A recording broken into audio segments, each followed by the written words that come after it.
And residual income is the key to that. See, most Americans don't even know, over 2/3 of them don't even know what compound interest even is. Half of Americans don't even know the interest rate on their own credit cards, and a quarter of them think the interest rate's less than 10%. Unfortunately, those credit cards are maxed, and it's going to take decades for Americans to even pay those off. So becoming financially literate is the first essential step in pursuing smart ways to make money. The old saying, work harder just doesn't work. You want to work smarter, you want to work smarter. So let's start with the definition. Residual or passive income is income that continues to be generated after the initial effort has been expended. So you want to pursue incomes where you can do work once and get paid months, years, or even decades off of that one-time effort. Unfortunately, most people don't know how powerful that is, and most people don't know how to do it. So let's start with the power of residual income. And let's make some assumptions. Let's assume that the cost of capital, the money that you had to lay down to start pursuing residual income, was $500. And let's assume that if you had a bank account that had a savings in it, that the bank would pay you 3% on that savings. Now today that's probably not reasonable. That's overstated, but that's okay. We'll give them the benefit of the doubt. We'll assume a 3% rate of bank interest that you can earn. And let's assume that once you create this business, that you have to pay $149 a year to keep the business going. So that's an annual cost that has to be calculated into our calculations as we look at the power of residual income. So let's assume that you invested $500 into a business or asset, and let's assume that for that one-off investment of $500 plus an annual cost of $149, that you started producing a $15 a month income. Now you're not rich, okay, by any standards, but a $15 a month income is the equivalent of having $6,000 in the bank upon which you were earning 3% interest. So you see, you can do one of two things. You can save $6,000 in the bank and earn 3% interest, which will generate you $15, or you can pursue residual incomes with a capital cost of, let's say, $500, upon which you're returning $15 a month. If you invested $500 and only made $15 a month for the rest of your life on that initial investment, you would be making a 6% rate of return. Now, rates of return are important to calculate because that determines how well your capital is working for you.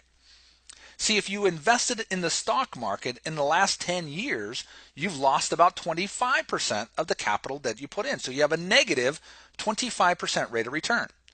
In this case, if you took $500 and invested it and made $15 a month, you would have a 6% rate of return. And if it was guaranteed, it was an annuity, it was going to go into the future every single month, you could sell that business using a net present value calculation. You could sell that $15 a month income stream for $1,487. So that would be a pretty good accomplishment, right? You took $500, you invested it into a business, you're returning $15 a month, which is the equivalent as if you saved $6,000 in the bank. The rate of return on that, 6%. And if somebody wanted to buy that business from you, you could sell it to them for $1,487.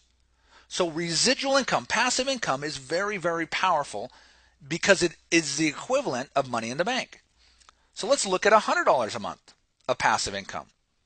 The equivalent that you would have to have in the bank to return $100 a month in passive income would be $40,000 invested at 3% interest in the bank. Your rate of return is 211% off of that $500 capital investment, and somebody would buy that business off of you for $9,900. If you were making $750 a month in passive or residual income, you've done the equivalent of saving $300,000 in the bank. What if you had $1,100 a month of income? $1,100 a month of passive income is like you saved $440,000 in the bank. Let me ask you a quick question. Over the next 5 years, if you pursued a business part-time that cost you $500 to start, and after 5 years you had an $1,100 a month income, do you think that's going to be easier to do than save $440,000 over the next 5 years? You would basically have to put into the bank $90,000 a year, or about $7,000 a month. You would have to save every single month for the next 5 years to produce the same passive income if it was earning you a rate of return of 3%. Matter of fact, on that $500 capital investment, you've made a 2,615% rate of return annualized, and somebody would buy that business off you for $109,000. If it was $5,000 a month, it's the equivalent of $2.2 million in the bank. If it was $11,000 a month of passive income, it's $4.4 million in the bank. And if it was $20,000 a month of passive income, you would have the equivalent of having saved $8 million, and you would have an asset that somebody would buy off of you today for $1.9 million. Let me ask you a quick question. Knowing the power of residual income or passive income, how could you pursue any income that doesn't have a passive component to it?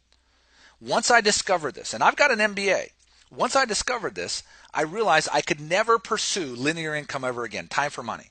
Because what happens when you pursue time for money? You work an hour, you get paid an hour. You work an hour, you get paid an hour. If you don't work an hour, you can't get paid an hour. With residual income or passive income, you can do work once and get paid months, years, or even decades off of that one-time effort, and that is the equivalent of having saved money in the bank. So let's revisit the definition again. Residual income is income that continues to be generated after the initial effort has been expended.